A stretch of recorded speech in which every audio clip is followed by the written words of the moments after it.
Let's call the meeting to order. Rise and say our Pledge of Allegiance. I pledge allegiance to the flag of the United States of America and to the republic for which it stands, one nation, under God, indivisible, with liberty and justice for all. Okay, I want to let everybody know that everyone is here except for Jim Doggett, who is ill tonight, so he has an excused absence. And we also have both our business administrator, Matt Angel, and our superintendent, Tom Ambrose, with us in case we have any questions that come up. So the first order of business is approval of the minutes of November 21. Could I have a motion, please, to approve those minutes? So moved. Yes. Make sure all the microphones are on. Microphones? Thank you, Judy. Underneath. If you need a hand, there you go. Yep. There we go. All right. Minutes. Okay, good motion. It was made by Larry, seconded by Vanessa? Sure. Okay. Absolutely. Okay. So, are there any corrections, additions, improvements to these? It is, there is one thing to be noted, and that is that we had a clarification of the minutes of 1024, saying that Larry Heath had declared a point of order. In fact, that was a prior meeting on 1010, and the one on 1024, according to the video, was you, Cheryl. So those minutes were correct. Is there anything else? There being none? All in favor? And that's unanimous. Thank you. So the next thing that we have is, we're actually not going to go through the Q&A that the business administrator was thinking of doing, because it's all on the website, so it's public record already, and we've all gotten it, so it isn't like we need to go back through them. But if anybody has any questions on the answers that we got, please ask them now. That's why we have our resources here from the administration. No? Great, okay.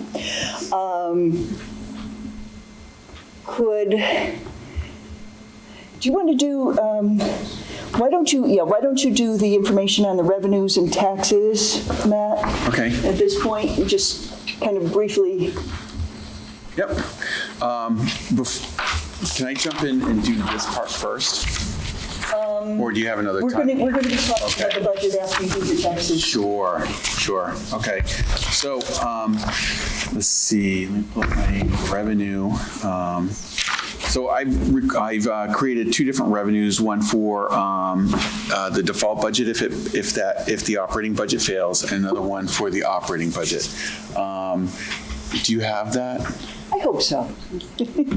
I didn't get it out ahead of time. So let me send it to you right now. I'm not hooked up, but I should have it here. Hang on a second. Okay. Well, why don't I just jump into it? Yep. So what I'm estimating with total revenues, because the revenues have to equal the expenditures, we're looking at $36,673,993. Of that, $26 million would come from real estate taxes. $5,064,000 would come from local sources such as tuition, earnings on investments, food sales, and use of fund balance to reduce the tax rate. We're estimating that one right there. That one? Yep. This one? Yep. Okay. So this is all revenues, okay? And then if you can see, there's $400,000 worth of fund balance, and the school board had set aside $400,000 for this purpose last June, okay? Where is that? It's right here. I'm trying to find Line it. 17? Oh, there it is, right here. Yep. Right there. Okay. The next grouping is state sources, adequacy aid of $3.3 million. Now, just remember that the state sources is a best guess, and it's really based upon the current year data. And it can change based upon what the state does for its budgeting. Now, adequacy aid at 3.3 million, school building aid, which we know is 513,000, special education aid, which is a guess at 250,000, and child nutrition at 7,000. And then if we move down further, federal sources, now these are going to be for grants, and what I did, just to kind of break it out, column D is going to be for general fund revenues, column E is going to be school food service, and column F is going to be for the federal grants, okay?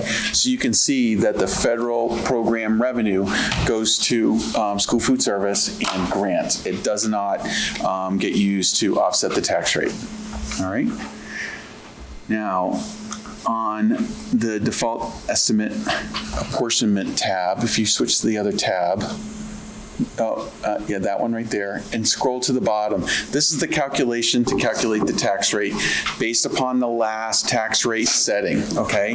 This is going to be different than the presentation that the superintendent did, because at that moment, we did not know what the tax rate was.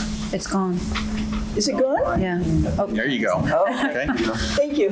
So if the default budget ends up being our budget, the tax rate, the combined tax rate, which is the local and the state tax rate for Kingston, is going to be $17.99 per thousand. And for Newton, it's going to be $22.55 per thousand. If your home is assessed at $300,000, the tax impact is going to be $5,397. And for Newton, it's $6,765. I like that 539, Matt. Yeah, sorry. It's important to note, too, that that's all based on last year's tax rates. That doesn't include the changes in valuation or anything that can occur in a year. And it's, so it really is truly, it is a guesstimate. Yes. Right? It's telling you what it would be based on the current values. Correct. If the values change, then the amounts change. The values in Newton will definitely be changing next year because we're having a revaluation in Newton. Thank you. So I would estimate that they go down, or guess that they would go down. Typically, they go up. no, they're good. The valuations are probably going to go up based on Zillow and market values, 20 to 25%, which will lower the tax rate. It's what happened in Kingston a couple of years ago. It's kind of But it weird. doesn't necessarily lower your tax bill because the value of the house goes up. Right. So it's complex.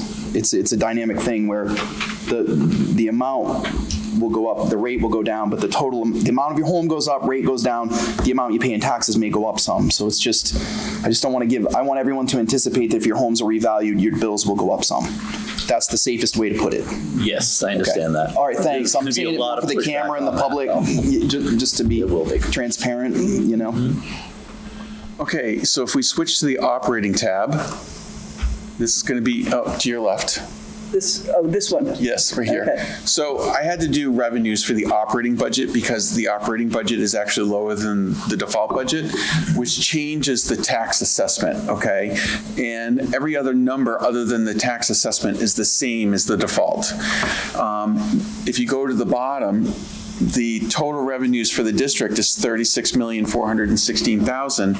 This is $257,000 less than the default budget. Okay, so if we go to the operating estimated apportionment and scroll right down to the tax rate. I don't know why this happened. Doesn't happen to me at home. Okay. Can you adjust the cable again? There you go. Okay, so the combined state and local tax rate for Kingston is $17.82 per thousand, and Newton is $22.33 per thousand. Now, for a $300,000 home, that's $5,346 for Kingston and $6,699 for Newton. Now, for a difference in the tax rate, and I can even do a difference for the combined value, the operating budget is 17 cents per thousand less for Kingston and 22 cents per thousand less for Newton. Okay? Thank you. Any questions? Yes. Wait, I know a lot of these revenues are estimates. What when it comes to a grant, how do those work? Is it like a scholarship of one out of, they're going to choose one out of the 10 applicants, or is it if you fit the need in the criteria, we would get it? How do those work? It's both. Okay.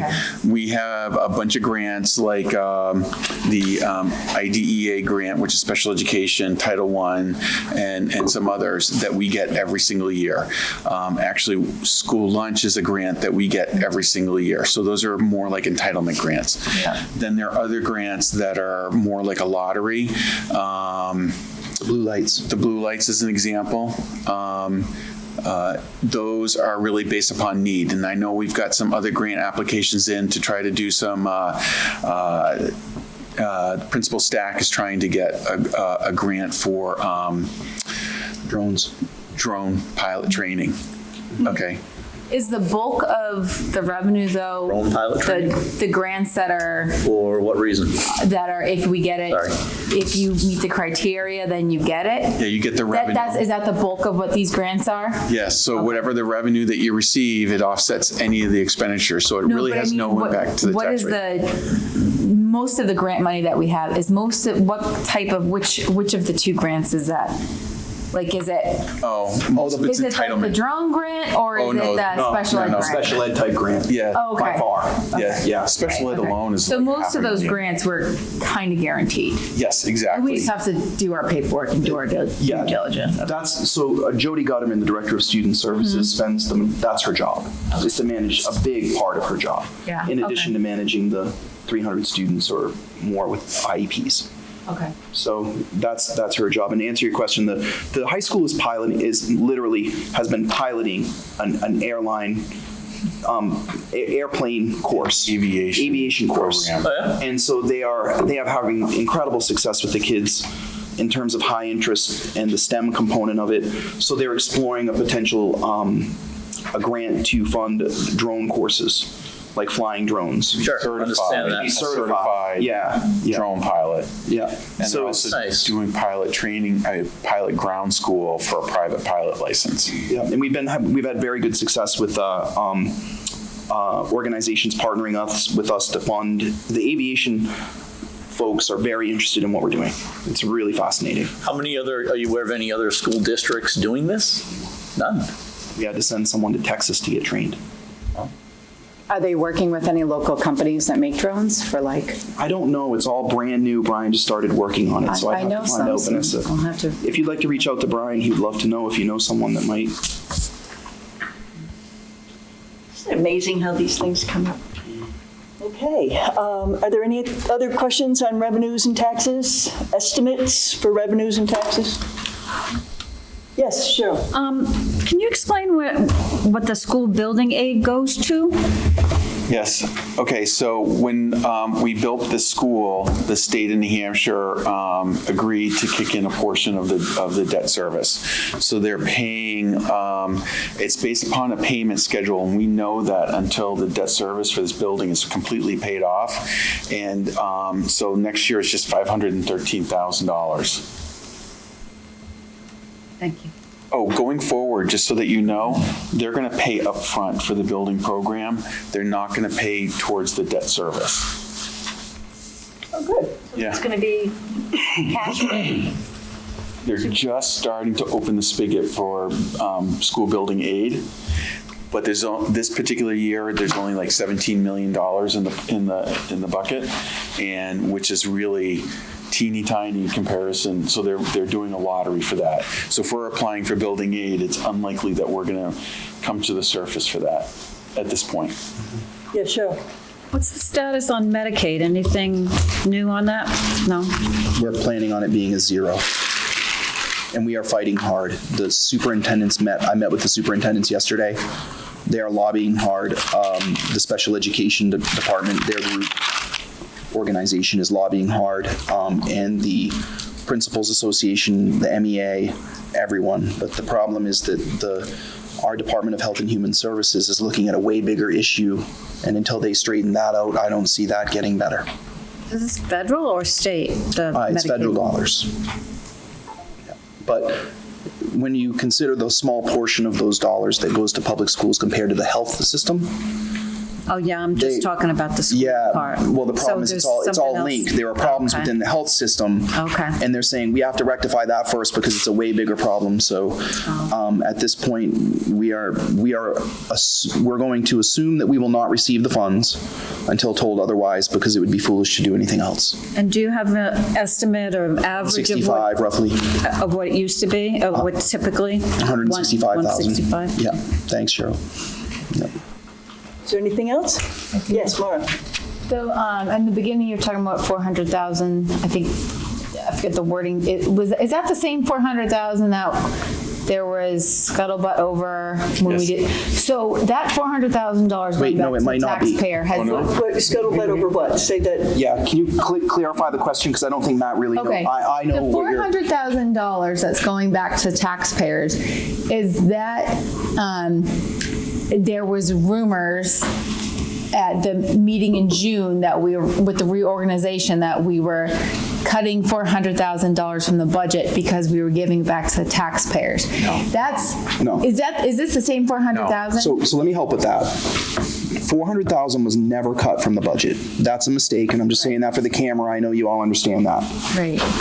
When the budget was adopted by the voters last year, they adopted a default budget. We can't reduce that budget for this year. Right. What was discussed is that through the reorganization, the total savings was approximately 1.4 million, 1.3.5. It's an estimate. And we agreed that we would give 429,000 back to the community and put the other 950 into supporting students through academic intervention. So that plan happening is in 2021. Mm-hmm. That's what will happen toward the end of 2021, 22. So it's a 2-year phase-in plan. We're hoping to do it quicker, but it's not like 400,000 got cut out of the budget. The 400,000 that Matt was talking about here, it's ironic that it's the same figure for all 3 scenarios. So that's what's confusing. We had money at the end of last year that we didn't spend. We froze the budget because of remember last January when the federal government shut down? We were really concerned about that federal money coming in. So we froze the budget. We had quite a bit of money left at the end of the year, over $1 million. The board saved 400,000 of that to offset future taxes, and that money can only be spent in certain circumstances that are governed by law. So for example, if we completely ran out of money, that reserve could be used. That's not going to happen very likely, but with the reorganization, we felt it was prudent to retain the 400,000. Another benefit is that equalizes the blood sugar of the taxes. What's happening to us right now is that we go up and down as budgets come and go, because we're giving all the money back to everyone at the end of the year. Having that reserve line helps us to release that later to offset a potential spike in taxes.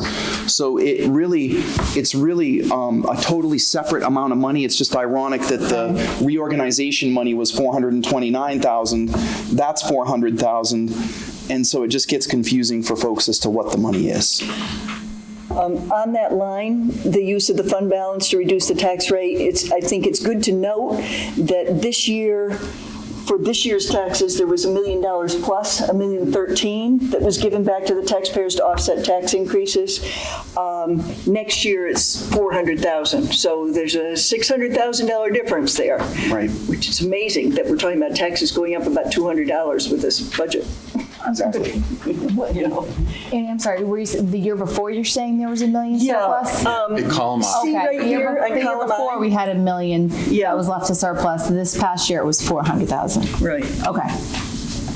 Well, No, the year before it was 1 million, and we retained 400,000. So right now, at the end of this year, we have a guaranteed 400,000, plus whatever we save this year if we do. So what happened to the other 600,000? $1 million went back to the taxpayers in last July. Oh, okay. But we kept 400,000 of it for this year. Okay. And Matt can explain it probably better than I can, so I'm gonna. Okay, on a business, this is like budgeting for a net income loss. okay, what we did is we set aside some retained earnings, like it's a dividend, okay? And what we're doing is we're anticipating a net income loss this year and offsetting that loss by reclassing that dividend back to retained earnings. Okay. But there could be more in addition to the 400,000. That was Chinese to me, but I'm good. Why we have But there math? could be more in addition to the 400,000. There could be Or it more. could be just 400,000. 400 is the minimum amount. Right. Yes. It's the minimum amount. Okay, any other questions? Okay, we're ready for our school board report. Mr. Heath? Well, today I have some good news. I think it's great. The budget, the operating budget was approved last night by the school board with changes. And correct me as I go through this list if I got it. The budget that was accepted by the school board last night was $36,416. Wait a minute, $36,416,317.88. $71. 71, all right. That's why I said, correct me as I go. This was, Do you want to give it the big picture and then let Matt dig into the I would nitty-gritty? appreciate that to no end. No, that's fine. He can do it. No, geez, thanks. No, I think he wants you to do it. I don't think anybody wants to do it instead of you. Well, the big thing is that the budget was accepted last night with some minor changes. One was the library that was in the wrong, the middle school librarian that was in the wrong spot. That was corrected, added to the correct line entry. And then the big thing is that we were, at the end of the meeting, one of the school board members brought up comments that I think should be transferred to you guys right here. Supplies need to be looked at and to be tightened up for next year and in the future. Travel expenses, same thing. Fuel, same thing. Data. This is data reporting and information. Same thing. These are all line items that when he looked at them as a financial officer, they raised questions in his mind. And come to find out, these same questions that he had, the school administration is already working on them. So there was a lot of trust that was developed last night on that alone. So the operating budget was approved unanimous, and the default budget was discussed. The default budget had the hockey removed from it because it was a warrant article and could not be put on the budget. So there's going to be possibly another warrant article which will take care of that problem this year. And it's included in the operating budget. And it's also, the hockey was already included in the operating budget for this budget. The default budget, that was done because of state law. Let's put that in. That was not done by anybody here. $36,663,424 is the default budget. That's a difference of $248,106.12. The default budget is higher than the operating budget. There was one other change, which was the dollar line item for Memorial Athletics Yep. for sixth grade. Yep. And there was one further change that I'll mention, which is that we moved preschool from Memorial to Bakey, where it will be in the reorganization. But we did leave $1 at Memorial because that just makes sense in the event of a fluke emergency. It'll show up in the operating budget. That would be in the operating budget. Yeah. Remember one thing here, because we have a lot of new people. If you do not have a dollar value in a line item, as far as the state's concerned, that is done. You cannot add money to that line, This year. period. This year, right. This year. Next year you can do it. Yeah. But this year, that's done. So, Matt, do you want to amplify some of that? So Thank you, Larry.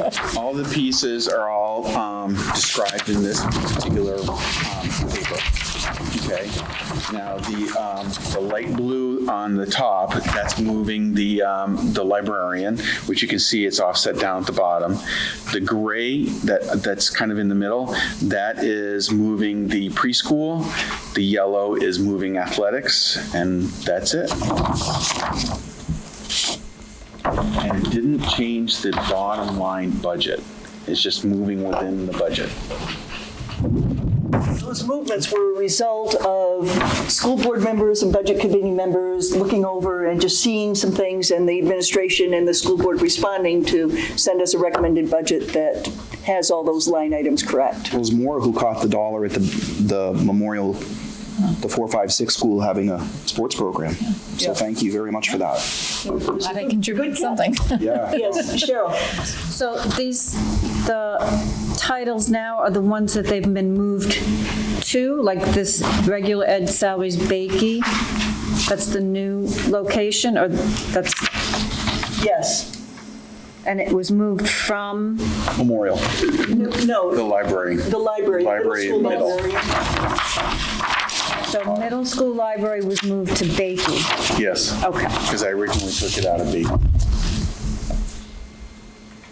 Any other questions?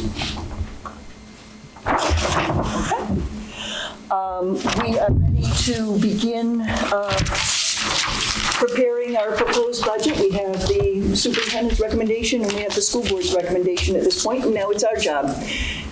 Can we open up discussion on the budget? We have a motion to accept. Motion to accept the budget as proposed. second. Okay, so that's by Jim McCarthy and seconded by Larry Heath. Okay, so we're open for discussion. Comments? We're motioning to approve the We're school motioning to boards. approve the budget as it is now. Now, if you with the have school anything board's that you want to, talk about changing or anything else, now would be appropriate time to bring those up. Yes, Cheryl? Well, I would suggest that we do what the school board had done and have that reflected with the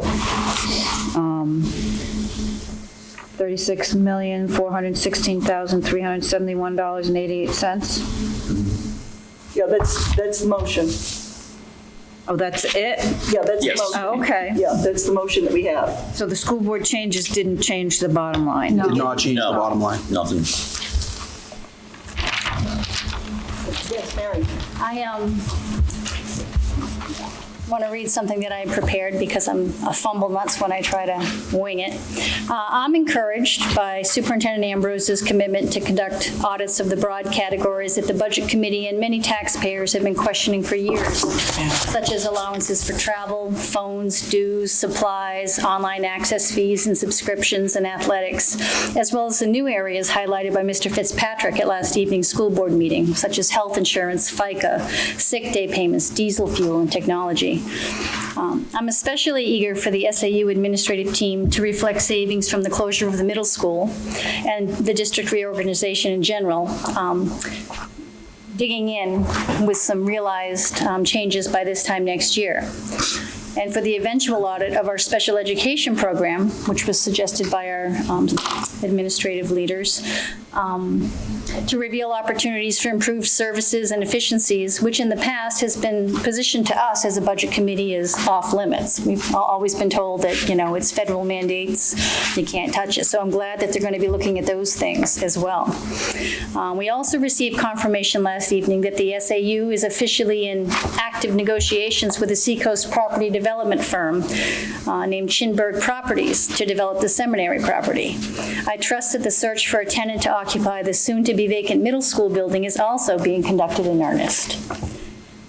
The administration and our existing school board have worked diligently over the past 2+ years to right the SAU 17 ship by allocating resources to fund and improve student education, while being mindful of the taxpayers' ability to support increasing expenditures. It took many years of neglect, frankly, and misguided priorities for our district to fall into such disarray. But I'm confident that the hard work and exceptional leadership provided by our school board and the district's administrative team will come to fruition in the short term. Is there opportunity to cull funding requests further in this budget cycle? Absolutely. There is some padding there. There's some security. And Mr. Ambrose has asked us to please leave it in place, given the scope and uncertainty of the transition projects underway in our district. So based on that fact and knowing that we've all found things that look like they could be a little bit up for discussion, those that were mentioned by Mr. Fitzpatrick, those we've been talking about for years, those that the administrative team have come forward with. And based on that, I also am sharing the trust and confidence that we're headed in the right direction, and I will vote to support the proposed budget of $36,416,371.88. Any other comments? Yeah. So the past 2 years, we've been stuck in the cycle of dealing with the default budget. So, for instance, this year, March, we go to vote, everybody goes with the default budget again. That sets us back up for basically a cookie cutter paperwork for the next year. I don't think anybody likes it, having to deal with everything that we've been doing this for the past 3 years. How do we get out from underneath the restrictions of a default budget other than having a proposed budget voted in? How do we eliminate the rules and regulations binding us when we get a default budget passed? Is there any way? I mean, there's nothing that we can do for... The best thing is to pass the operating budget, and just for transparency, my first year, 2 years ago, we did pass an operating budget, and it was way better. This was my first, being new to New Hampshire, this was my first year working in a default budget, and I would prefer not to ever have that again, right? I'd rather have the budget be a little bit lower and pass and be properly aligned than have it be a default budget and be,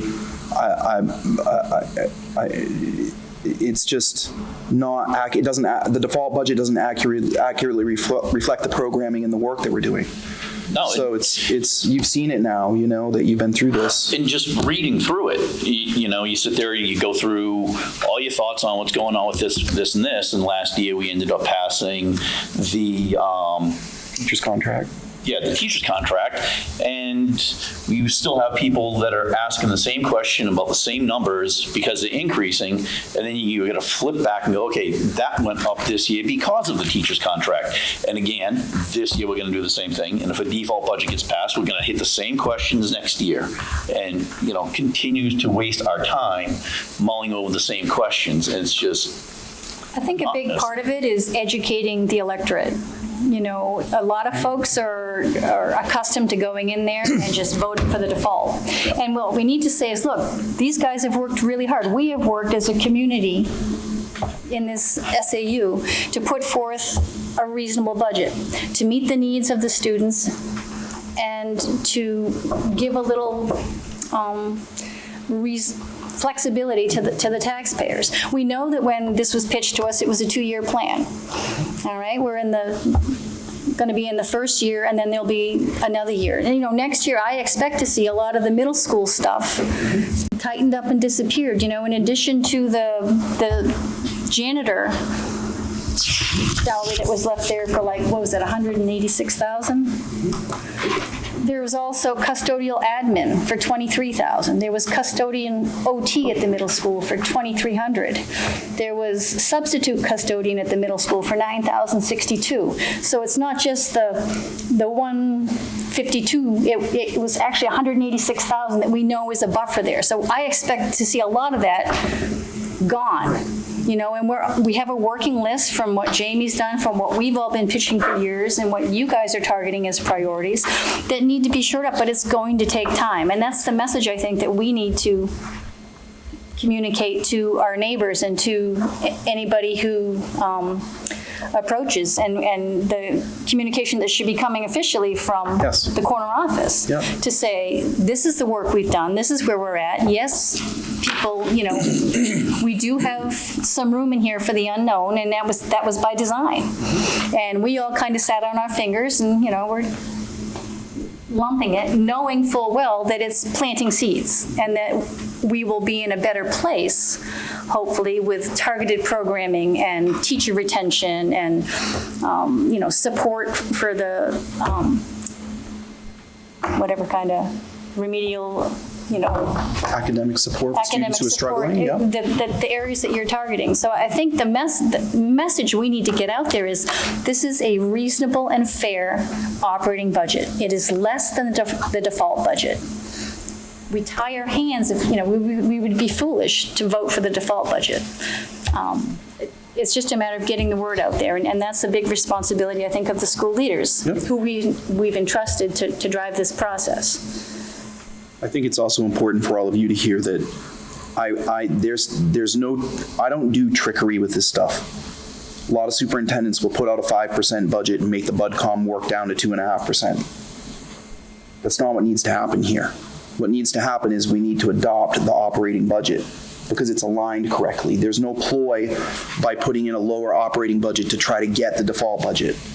Right? I just want to make sure that that's explicitly clear because it's not. The operating budget is what we need for a budget. And I think that's something else that I wanted to bring to light is that if people come to the deliberative and raise the budget past the default budget in a hopes to help the schools, we're going to end up with the default budget. That's not going to help the schools. Right? What's going to help the schools is voting in the operating budget and supporting the reorganization because we are actively involved in negotiations with an organization to rent the middle school. We are actively involved with Chinburg on selling the seminary. We are working really hard to focus all of our capital on student achievement. That's really the goal. I know that we talk a lot about buildings and teachers and salaries and healthcare and all of these other things, but the reality is what this is really about is helping kids learn. And by reorganizing, we reallocate the resources to help students who struggle, and that's where my heart lies.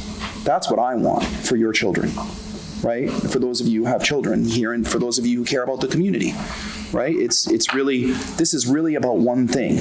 It's about the kid that needs help learning in school. It is. It's about moving them, and it's about freeing up the teacher to be able to meet the needs of the kid who excels in school so that they're not constantly swamped by the kids who are struggling. It's for every kid, every single kid. So that's really the message from me is vote the operating budget because that's what our kids need. I think as long as you present that in the deliberative, and really get that point across and really drive in some of the points that you just said, I think that would sort of help. I'll watch the video and write it all down. Yeah. I mean it though, really, when the public's trust. And I mean, for me, when you evaluate a lot, because I had concerns regarding like data technology and stuff like that, there was a lot of high fees. So, I mean, once you see I'd be curious to see, once you guys do the evaluation and what you can eliminate and whatnot, So I am essentially putting my trust in you guys as well. Thank you. You're really going to dig into that stuff. Sorry. No, I'm done. So I know we have a huge bill with Comcast. Now, when the middle school is shut down, what is our savings going to be, or are we locked into a contract with them regardless of the number of buildings we have? Well, okay, it's a combination. Note that Comcast is partially paid for by federal E-rate funds, okay? So it is already a reduced fee that we're currently paying. But we're still paying. Right. Still paying, right. And a lot of it is the inter-building communications, and that's what that huge number is, okay? Okay. So if we were to break that link, for example, I would have to move my operation back here to the high school because I can't operate without the server for my accounting software. It's located here in this building. So that's what the purpose of that is. To find another vendor, it may be difficult. We could find another vendor, yes, but to have it offset with E-rate funds may be difficult. Isn't there enough technology? I mean, I don't know enough about accounting software, but there's got to be something in the cloud that you can utilize through. Yeah. Our current system is an antiquated system. It is nearing the end of its life. I have currently a 174-page list of specifications for the next system, and I got to go out to bid, but first I got to do the middle school transition. But I think it's important to recognize, just to be clear, we have to have, I know it's 173.75, I'm loosen up a little bit. Round it up, Matt. No, I think it's important to note that in this day and age, it's hard to realize how much of our business is internet-based, but really, if you want to see teachers melt down and the organization just stop, shut off the photocopier and the internet. It used to be shut off the photocopier. Oh, yeah. But those Comcast bills seem big, but in the sea of a $37 million budget, they're not. They're big to me as a consumer, if I had to pay Comcast bills like that for my home. But I just want to put it into context that that's for a lot of internet traffic, a lot of people. Thousands and thousands of people use that internet. 3,000 people, right? No, 2,000 people, sorry. 1,600 students, 400 employees, 2,000 some odd people, plus parents, plus PDAs, plus computers. It's the phones, right? The Comcast is the phones for every classroom. It's a giant web of, and I think that's the part that people aren't asking, what is it really for? It's not just for like internet access for your house. It's a giant web of service that they provide, and to find someone who will do it for that rate with the E-rate funding is the trick. And so they're the best provider that we can find so far. Now, is there some work we need to do on the software? For his department in particular, and he's new. Matt's only been with us for 6 months, so he's really just digging into everything. That's another thing with building what Jim was saying about the default budget and all these line items and how it's time to bring some correction to it all and have a budget that makes sense so that you're not sitting there, trying to juggle everything, is Matt's only been on board and he's inheriting 2 prior business administrators, chart of accounts and all this kind of stuff, and he's trying to get this thing in shape. We got to help by passing an operating budget, so that it starts to make some sense. So just Otherwise, we drag that dead wood forward. Yeah. Correct. Right. So I don't want to press sorry, go ahead, Cheryl. Cheryl. Finish up. No, finish up. I don't want to keep pressing your particular technology issues, but so we're dealing with antiquated system. When's that going to turn around and be part of the operating budget? I don't want to say default budget anymore. I want to get rid of that. Okay. So to install a system like that could take a year. Okay, and actually the leading system would be a free upgrade. Okay, however, I think it's probably best if I send out that list of specifications, see who responds, see what's out there, and then make a choice from there. But I'm hoping that it's not going to cost the taxpayers anything except for our time to implement a newer system. And we'd be looking at that being implemented 21 to 22. It would probably be. I was hoping to bring the payroll online. Actually, the general ledger can go online maybe in July 1, and then payroll January 1. Of 2021. Yep. Yeah. But still, that's 6 months away. It may be 1 year out from there. Sure. So it's so hard for me because I know, for example, we need to redo, here's a point that I think might save us some money, and I forgot to put it in the email that I sent this week, saying some things that I was looking at, but one is the busing. So it wouldn't have made, when I was first hired, I realized very quickly that the busing had not been adjusted for a long time. There were bus stops with no kids, right? So instead of asking the bus company and paying them to rewrite the whole district's bus routes then, it might have saved us a little bit of money at that time. We reduced a bus run, and then now that we're reorganizing, we're going to rewrite the bus routes because it's a logical time to rewrite them. Once all the teachers are moved and in their places and everything, that would be a logical time for Matt to recode things. So we're trying to do things when it makes sense to do them with, we're doing such a high level of massive surgery on the whole organization that it makes sense to do it in steps.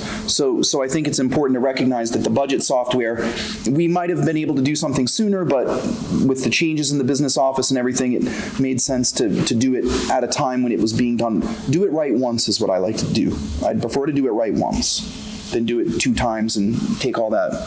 Cheryl? You may not have the answer to this question, but I thought we had redone the accounting software fairly recently within, It was talked about for a number of years. we never actually implemented it. For the time. Yeah. To give you an idea how complicated that software is, we can actually pay all of our vendors on electronically with that new system. We can't do that with our current system. Right now it's manual. And to do that, we would actually have to get the routing information for every single one of our vendors and manually key that into the new system and then test it. Don't even tell me how many vendors we have. How many vendors do we have? I assume very. Yeah, it's a couple thousand. Couple thousand. Yeah. Wow. Matt, speaking of vendors, I know that you had a snow date with the insurance companies on Yes. reassessments Yes. of what we need to insure for. Was that put off, or? And we had that yesterday. Yeah, it was Oh, you yesterday. did? Yes. Can you share the results with us? They're still trying to come together and come up with a number for the seminary property. They need a little more time for the value for that. How much time? They think it's going to be about another month. You have to understand, they hired a private appraiser who drove in from New York, who drives through the state of New Hampshire appraising properties for our insurance company. And he's got to go through and do his report. They know that everyone here is looking for a lower number, a lower value for that property. And they understand what I'm looking for. He was standing outside the door. Are they doing all the properties, or just the? I asked him to just Seminary and science? reassess the seminary and the science building And the gym too, or not? and the gym, that whole parcel.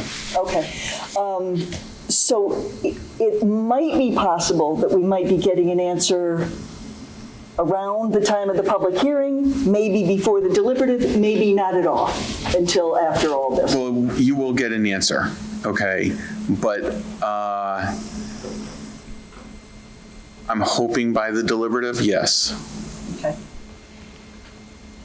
Mary. If we're in active negotiations with somebody, I'm assuming that a price tag or some kind of value has been levied for this particular, just the seminary, or whatever portion of that property is being considered. And that the developer will have his own assessment of the property and his business attorneys and insurance companies and so forth. With all due respect, I find it very difficult to believe that we can't tag this property with an assessment value for insurance purposes in a more timely. I can assure you that Matt made that incredibly clear to them. I was right there. And Can't make them do something. I mean, we told them what we expect. Without violating any trust of confidentiality regarding any pending business agreements, has there been a number discussed? Can't. I mean, I don't want to know what the number is, but surely there's been a number discussed about a value of the property. I'll tell you What that. is it now? No, I'm going to say this. This is all I can say, and then I'm going to stop. I can tell you through the Seacoast Learning Collaborative's exploration of using the science building, that just to occupy a portion of the science building was a cost to refit the building before we did the abatement of over $2 million. So the seminary building is over $3.5 million to use the building because it's lost its ADA compliance. It's worth negative money, not positive money. And that was the argument that Matt was having with the insurance person, is in its current condition, neither of those buildings are usable in any form. So if you asked me to comment publicly what the value of the seminary and the science building would be, is in their current state to be used for any purpose is negative $6 million. That's the answer.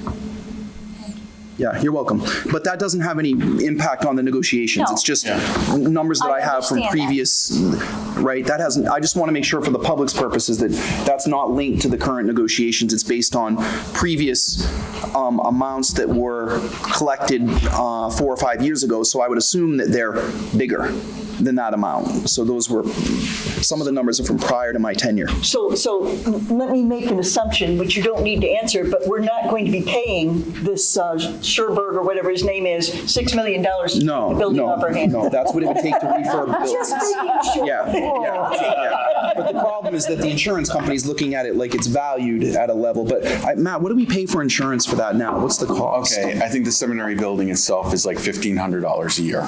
And really what they're valuing is the value to rebuild the building if it was totally destroyed. And they're also valuing the risk of that building on their portfolio for all the other municipalities that are in the pool. Yeah. Okay. That's the So tough part. it's being part not, of the pool. it's not the same as negotiating for selling. Yeah. Yeah. Are there any other? I didn't. Yeah. Yes. I have this like pipe dream of a school system that is fed off a trust fund. As taxpayers, we continue to sit there and throw money into the school system, SAU 17. Every year, we're talking $36 million. We're trying to work it down to $30 million, but yet the taxpayers are still going to be putting out $30 million a year.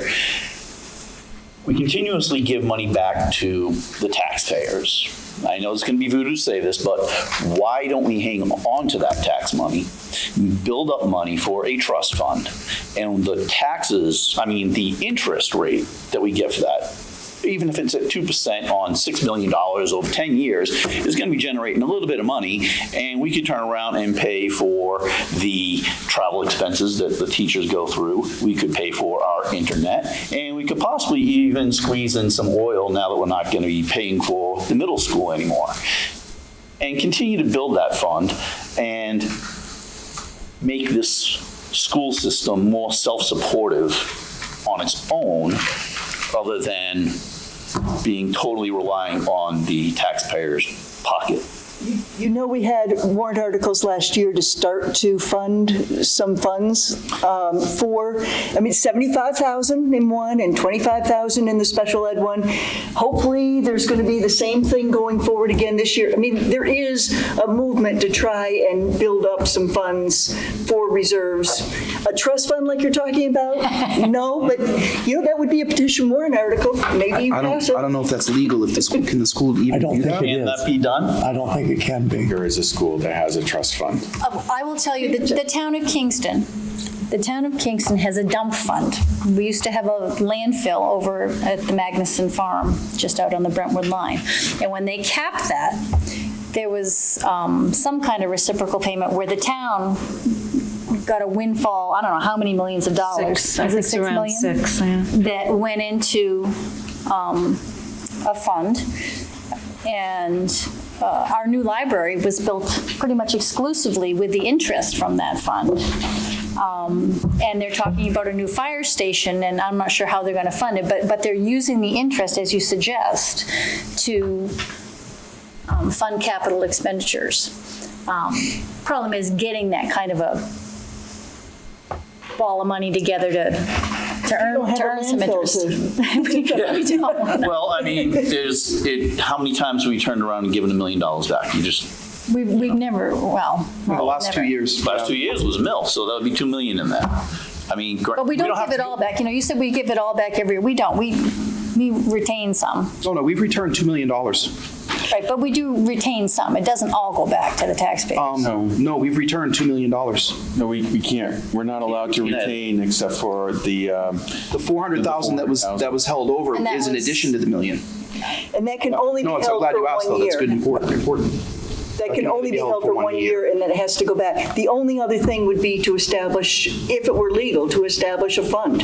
Another reserve fund like we have with our capital reserve fund and our operating reserve fund. So let me talk, before because we're kind of not really, I know we're supposed to We're just. kind of off the budget. Yeah, I'm going to. Yeah, we are off, I'll say but one it's last still thing, just because. in line for the budget. I don't want to monopolize your evening, but I just want you to hear that my vision is that we adequately fund correct reserve accounts so that funds for, as Mary said very nicely, there is some room in the budget in some areas, and we need to have that because we don't have clearly defined adequate reserve funds in this budget, ever. It didn't exist before. A $37 million budget should have about 1.2 million in reserves for emergencies. 4% is the rule of thumb.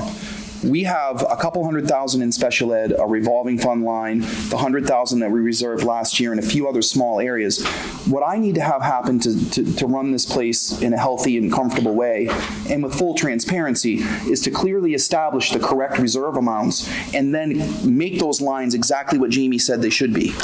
Right? Jamie's right on that we could tighten those things up. But what you have to understand is that I can't expend any more than what the voters approve. So if there isn't a 3 to 4% room in the budget to move, and we have an emergency, I'm cutting people's jobs that day. And we're talking about people who work with kids. This isn't a factory where I can just say, all right, we're going to have you three do these things, right? 80% of our money is people. There's only so much paper and electricity. You can't cut the fuel. You can't cut the electricity. You have to understand that once the budget's set, it's completely fixed for an entire year. There are circumstances where schools could technically go get a loan, but that is really bad, right? Really, really bad. I don't ever want that to happen on my watch. So what I'm saying is, if you can help me to figure out or get, as we move forward, we're trying to grow those accounts in a reasonable amount of time so that they're not a shock, and then pare the budget down to be appropriate, that will help us to meet some of these goals. But it doesn't generate the money that Jim was talking about in the sense that there wouldn't be capitalizing interest that we could spend. But that's an interesting idea that I'm going to take a look at. Okay, at this point, does anybody have anything new to add, or are we ready to call the vote? Right now, we have a motion on the floor to accept the budget that was recommended by the school board. How much is it? $36,416,371.88. The 88 cents is the kicker. I'm telling you, don't push that. I believe the motion was to accept the proposed budget, not the school board's budget. No, it was the They're the same. They're the same. Budget proposed by the school board. Okay, well, you should just change the word to the school board, so I don't know if we It was the need school to. It was the school board. It was, yeah. I thought it was just One in the same, proposed. correct? I didn't. They are the same bottom line number, but the school board had some line item changes. So what Jim made a motion on is to accept the budget as it was adjusted by the school board and forwarded to us. Yeah, gee, that's what we want. Okay? So all in favor? Thank you. There's no opposing. It's a unanimous vote. So thank you very everyone. much. Thank you. Yeah, my pleasure. Nice to see you all. Yeah, and I'm glad We're going to open to public comment, but you folks can go home and go, if you want to. Question before you leave. Is there any plans for warrant articles for? I haven't discussed that with the school board yet, so I'm hesitant to say so right now, but certainly my feeling would be to go to the board and ask them to consider continuing to grow those funds. Slowly, in small little steps. Thank you. Okay. We're now open for public comment. Is there any?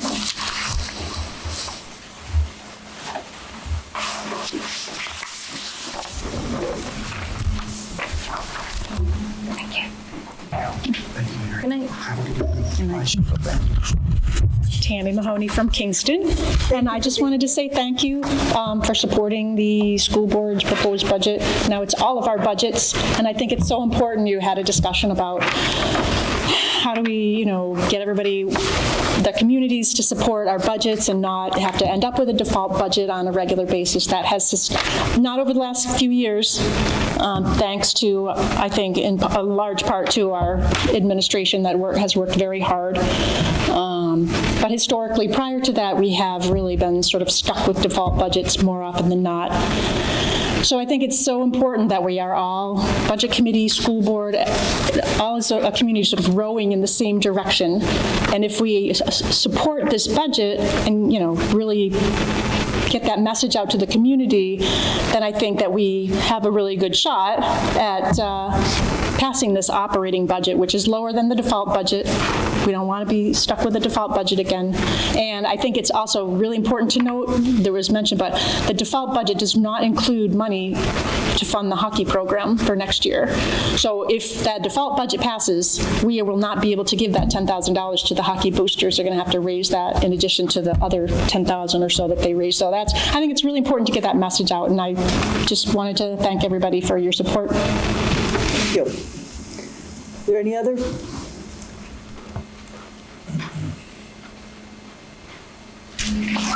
Hi, Jim Baker, Newton. I just want to applaud the administration and the Budget Committee and the school board on the incredible work that's been done in this past year.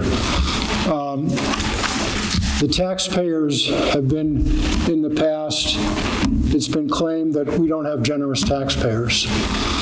I've been coming to school board meetings since 2014, and if you look at our cost per student versus surrounding towns, it's really clear that the taxpayers have been incredibly generous. And since I've been going to school board meetings since 2014, the past year and a half or two, I've actually heard discussion about how can we be fiscally responsible. That was given lip service, in my opinion, in previous years, but now we have boards that are really focused on that. And how do we save money for taxpayers, but how do we also improve the academic situation in the school? And that's a big part from a tax value point. Even if you're not interested in academics, property values are affected by academic ratings of the schools. So you have to have both good academic standings and you have to have reasonable property taxes, or your property values are going to suffer. So I really want to thank you personally, because this is something that I've been working on for 6 years. And a lot of people have put their heads together, and a lot of work and a lot of coordination and cooperation has had to happen in order to get us to this point. And there's still a lot more to do. But I think the will is there to do it. The awareness is there to do it. And I'm very hopeful and feel great about the sustainability of the future of our school system, and also the fairness to the taxpayers. So thank you very much.